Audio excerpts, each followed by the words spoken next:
ಮನೆ ಅಂದರೆ ನೆಮ್ಮದಿ ಅಂತೀವಿ, ಆದರೆ ನಿಜವಾಗಿಯೂ ನೆಮ್ಮದಿ ಅಂದರೆ ಶಬ್ದವೇ ಇಲ್ಲದೆ ಇರೋದಾ? ಬೆಳಗ್ಗೆ ಅಡುಗೆ ಮನೆಯಲ್ಲಿ ಪಾತ್ರೆಗಳ ಸದ್ದು, ಒಂದು ಕೋಣೆಯಿಂದ ಇನ್ನೊಂದು ಕೋಣೆಗೆ ಯಾರೋ ನಮ್ಮ ಹೆಸರಿಟ್ಟು ಕರೆಯೋದು, ಮಕ್ಕಳ ನಗು, ಜಗಳ, ಬಾಗಿಲ ಸದ್ದಿಗೆ ಯಾರು ಬಂದರು ಅಂತ ತಿರುಗಿ ನೋಡೋದು, ಇವೆಲ್ಲ ಪ್ರತಿದಿನ ಕೇಳ್ತಿರೋದ್ರಿಂದ ನಮಗೆ ಸಾಮಾನ್ಯ ಅನಿಸ್ಬಿಡುತ್ತೆ. ಕೆಲವೊಮ್ಮೆ ಕಿರಿಕಿರಿನೂ ಆಗುತ್ತೆ.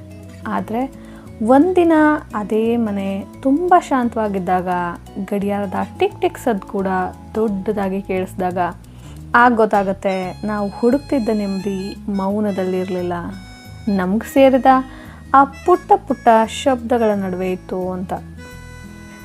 ಯಾಕಂದರೆ ಮನೆಗೆ ಜೀವ ಕೊಡೋದು ಗೋಡೆಗಳಲ್ಲ, ಆ ಗೋಡೆಗಳ ನಡುವೆ ಕೇಳಿಸೋ ನಮ್ಮವರ ಧ್ವನಿಗಳು. ನಾನು ಪವಿತ್ರ, ಇದು ಕ್ಯೂರಿಯಸ್ ವೈಬ್.